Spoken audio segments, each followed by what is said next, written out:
నమస్తే, welcome to our channel. నేను మీ సిరి. ఈ రోజు మనతో పాటు ఉన్నారు senior political analyst Durga Kumar గారు. నమస్కారం సార్. నమస్కారం మా సిరి, మన వీక్షకులు కూడా నమస్కారం. ఏపీ ముఖ్యమంత్రి జగన్మోహన్ రెడ్డి తెలంగాణ మాజీ ముఖ్యమంత్రి చంద్రశేఖరరావు గారిని కలిశారు. అంటే అదేంటంటే బాగాలేదు అని చెప్పేసి అన్నారు.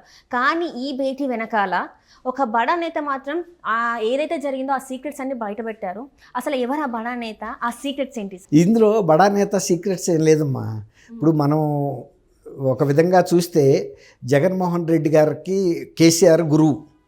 కిందటిసారి 2019 ఎన్నికల్లో జగన్మోహన్ రెడ్డి గారిని విజయపదం వైపు నడిపించిన వాళ్ళల్లో ముఖ్యుడు కేసీఆర్ గారు. మొత్తం వ్యూహం ఇవ్వటంలో కానీ ఆర్థికంగా ఆయనకి లేదని కాదు, ఆర్థికంగా అంగబలం అన్ని రకాల వ్యూహాత్మకమైన సహాయం ఈయన ఇచ్చాడు. అని ఇప్పుడు వచ్చే పరిస్థితికి మొన్న ఇక్కడ ఎప్పుడైతే కేసీఆర్ గారు ఓడిపోయారో జగన్మోహన్ రెడ్డి గారు నడుము విరిగిపోయిన పరిస్థితి అయిపోయింది. అక్కడ ప్రజల్లో కూడా ఇక అక్కడ కూడా వైఎస్ఆర్సీపీ గెలవదనేది ఆ రోజే తేలిపోయింది. నైతికంగా ఆయన బలం పడిపోయింది. ఇప్పుడు ఒక రకంగా జగన్మోహన్ రెడ్డి గారు దీనికి తోడు ఒక పక్క కేసీఆర్ గారు ఓటమే ఒక పెద్ద దెబ్బ అనుకుంటే, అంతర్గతంగా పార్టీ ఎమ్మెల్యేల తిరుగుబాటు ఇంకా ఆయన్ని కొంగదీసింది. చాలా 80 స్థానాల్లో మార్పులు చేర్పులు చేస్తున్నారంటే ఆ 80 స్థానాల్లో వాళ్ళ విజయ అవకాశాలు తక్కువ ఉన్నట్టు ఒప్పుకున్నట్టే కదా. అది ఎన్నికలకు ముందు ఒప్పుకోవటం అంటే నైతికంగా ఓటమిని అంగీకరించినట్టే. ఆ విధంగా కంగు తిన్నాడు. రెండోదేమో కుటుంబ పరంగా షర్మిల గారు తనకి ప్రత్యర్థి పార్టీ అయిన కాంగ్రెస్లో చేరుతుంది. ఎన్ని విధాలుగా ఆయన ఒప్పించడానికి ప్రయత్నించినా, రాయబారాలు నడిపినా, బంధువుల ద్వారా ఆత్మీయుల ద్వారా ఏం పరిష్కారం జరగలేదు. కానీ కేసీఆర్ గారు ఏమన్నా తనకి వాళ్ళ సహాయం చేయగలిగిన స్థితిలో ఉన్నారా అంటే ఒక రకంగానేమో ఆరోగ్యపరంగా ఆయనకి తుంటి ఆపరేషన్ జరగటం, రీప్లేస్మెంట్ జరిగింది. తర్వాత ఇక్కడ ఓడిపోవటం కేసీఆర్ గారు అనేది కేసీఆర్ గారి ఫ్యామిలీకి పెద్ద షాక్. అంటే అసలు వాళ్ళు ఏ ఒక్క 1% కూడా ఓడిపోతామనే డౌట్ లేదు వాళ్ళకి. ఎట్టి పరిస్థితుల్లోనూ సింపుల్ మెజారిటీతో అయినా సరే గవర్నమెంట్ ఫామ్ చేస్తాం అనుకున్నారు. కానీ గవర్నమెంట్ ఫామ్ చేయలేకపోయారు. అది మామూలుగా రాజకీయ పార్టీలు ఓటమి గెలిపోవటం పెద్ద గొప్ప విషయం కాదు, సహజం. కానీ కేసీఆర్ గారు తెలంగాణ రాష్ట్ర సమితి అనేది ఈ రాష్ట్రాన్ని ఏర్పాటు చేసిన పార్టీగా ఒక జాతి పితగా, అంటే రాష్ట్ర పితగా కేసీఆర్ గారికి ఒక గౌరవం ఉంది, గుర్తింపు ఉంది. అది దాంతో ఆయన ఏమనుకున్నాడంటే తన జీవితకాలంలో ఏ రాజకీయ పార్టీ కూడా తెలంగాణలో తన పార్టీని కానీ తనని ఓడించలేదనుకున్నాడు. కానీ మరి తన జీవితకాలంలోనే కాదు, రెండోసారి పరిపాలన పూర్తి అయిపోయేటప్పటికి చాలా ప్రజా వ్యతిరేకత వచ్చింది. అప్పుడు గతంలో ఆయన ఇక్కడ పరిపాలన సాగిస్తున్న టైంలో ఆయన ఆంధ్రప్రదేశ్ ప్రభుత్వానికి అనేక రకాల సహాయం చేశాడు.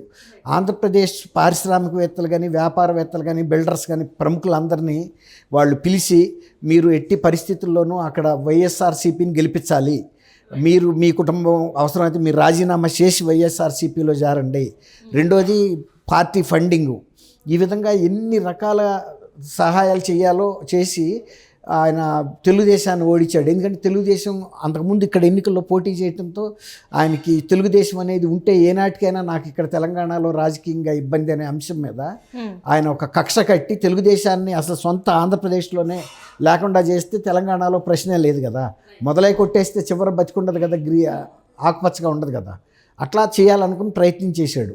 అది సక్సెస్ అయింది 2019లో. ఇప్పుడు ఈ జగన్మోహన్ రెడ్డి గారు ప్రస్తుత పరిస్థితి ఏంటంటే తీవ్రమైన, అంటే సంక్షోభంలో, ఏ విధమైన ఇది కనపట్టాలి ఆయనకి బయటపడటానికి, గెలవటానికి. అడిగింది కూడా ప్రజలను ఒకసారి అడిగాడు, ఒకసారి గెలిపించారు.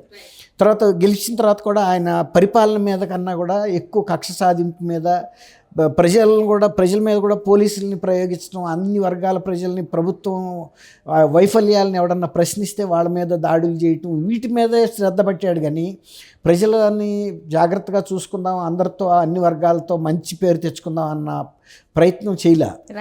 షర్మిల గారు ఈ వివాహ ఆహ్వాన పత్రిక ఇవ్వటానికి వచ్చిన టైంలో కూడా కాంగ్రెస్ పార్టీ ఒక విశ్వసనీయమైన పార్టీ కాదు, మన కుటుంబానికి ఎంతో ద్రోహం చేసింది, నాన్న చీఫ్ మినిస్టర్గా ఉండి చనిపోయిన తర్వాత మనకి ఇవ్వలేదు, నేను మళ్ళీ నిలబడి నేను పార్టీ పెట్టుకుని అయ్యాను, కాబట్టి ఎంతసేపు వీళ్ళు ఉపయోగించుకుంటారు తప్ప మనని, నీకు సహాయం చేయరు, నువ్వు అట్లాంటి పార్టీలో చేరొద్దని ఒక రకంగా, అంటే ఒక హితవుగాను చెప్పినట్టు తెలిసింది, ఒక హెచ్చరికగా కూడా చెప్పారని తెలిసింది.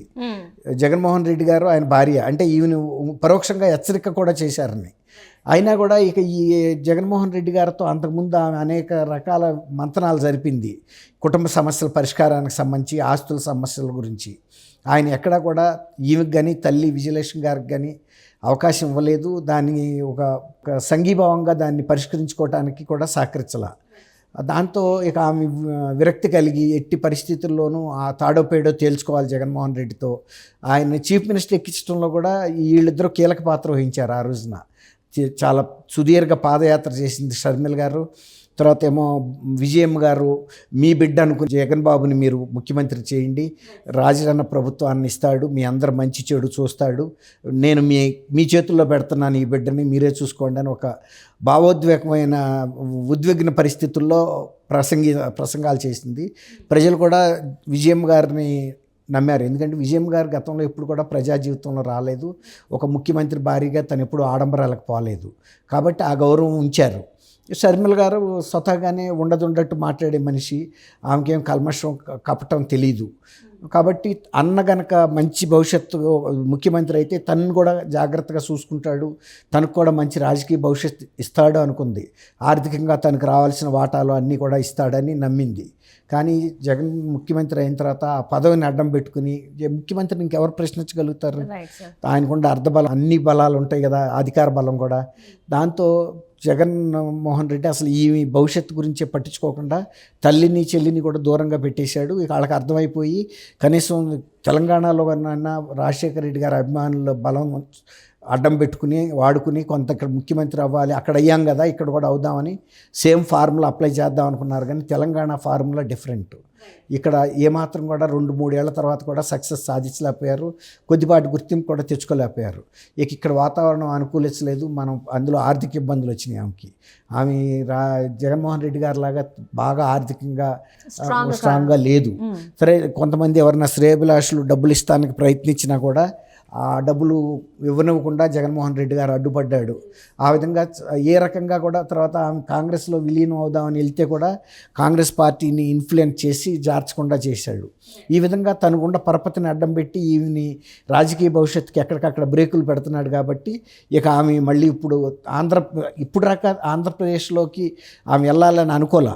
కేవలం తెలంగాణలోనే ఆయనకి పోటీ లేకుండా తను ఒక చీఫ్ మినిస్టర్గా సమాంతరంగా రాజకీయాలు నడపాలనుకున్నారు వాళ్ళ కుటుంబం. ఇప్పుడు కూడా హెడ్ ఆన్ కొలిజన్ లేదు. ఇప్పుడు హెడ్ ఆన్ కొలిజన్కి సిద్ధపడింది, డైరెక్ట్ డి అంటే డి. ఇప్పుడు ఈ పరిస్థితుల్లో ఆయన జగన్మోహన్ రెడ్డికి కూడా ఒక ఛాలెంజ్ అనేది చూస్తున్నాడు. కుటుంబంలో నుంచి వస్తుంది. కుటుంబంలో అనేకమైన ఎవరి కుటుంబంలో అయినా ఉంటాయి ఒడిదుడుకులు, కొన్ని లోటుపాట్లు. ఇప్పుడు ఆ లోటుపాట్లన్నీ బహిరంగంగా ప్రశ్నిస్తే జగన్మోహన్ రెడ్డి సమాధానం చెప్పలేని పరిస్థితి. తన వైఫల్యాలను కూడా కాదనలేడు. ఇప్పుడు 3 రాజధానులు అన్నావు, ఏం చేశావని అడిగితే ఏం చెప్పగలుగుతాడు? 5 ఏళ్ల తర్వాత కూడా ఇప్పుడు రేపు ఏప్రిల్కి గౌరవ సుప్రీంకోర్టు వాయిదా వేసింది. ఏప్రిల్ నాటికి కొత్త చీఫ్ మినిస్టర్ ఉండే పరిస్థితి ఉంది అక్కడ. అంటే ఈ 5 సంవత్సరాల్లో నువ్వు 3 రాజధానులు పెడతానని ఏమన్నా ఒక రాజధానిలో ఒక ఇటుకు పెట్టావని రేపు అడిగితే చెప్పలేడు కదా. నువ్వు ప్రజలను మోసం చేస్తున్నావని సొంత చెల్లెళ్ళే వచ్చి అడిగి ప్రజల కళ్ళు తెరిపిస్తే ఇప్పుడు దాకా వాళ్ళు ఇంకా భ్రమల్లో ఉన్నారు. 3 ప్రాంతాల్లో రాజధాని పెట్టి మనకేదో పెద్ద న్యాయం చేస్తాడని. ఇప్పుడు ఆ భ్రమలన్నీ తొలగిపోయిన రోజున జగన్మోహన్ రెడ్డి గారి రాజకీయ భౌతిక ప్రశ్నార్థకం అవుతుంది. విజయ అవకాశాలు కూడా పూర్తిగా దెబ్బతింటాయి. రేపు ఇక్కడ కేసీఆర్ గారికి ఏ పరిస్థితి పరాభవం ఎదురైందో తనకు కూడా అదే పరిస్థితి వస్తుంది. తెలంగాణ తెచ్చిన జాతి పితగా ఉన్న వ్యక్తినే 2 సార్లు మాత్రమే భరించారు. నువ్వు అక్కడ రాష్ట్రంలో 3 రాజధానులను పెట్టావా, మద్య నిషేధం అన్నావు, నా ఆడపడుచుల పుస్తులు తెగిపోతున్నాయి మద్యమూలని అన్నావు, ఏం చేసావు? ఏం చేయలే. దాంతో రేపు సొంత చెల్లెలు ప్రశ్నించినప్పుడు నీ విజయ అవకాశాలు ఇప్పటికే ఎమ్మెల్యేస్ ద్వారా దెబ్బతిన్నాయి. నువ్వు 80 శాతం మార్పులు చేర్పులు చేస్తున్నావు. అది రేపు డెఫినెట్గా కేసీఆర్ గారికి అనుభవం కలిగిందో జగన్మోహన్ రెడ్డి గారికి కూడా అదే పరిస్థితి ఏర్పడుతుందమ్మా 2024 ఎన్నిక.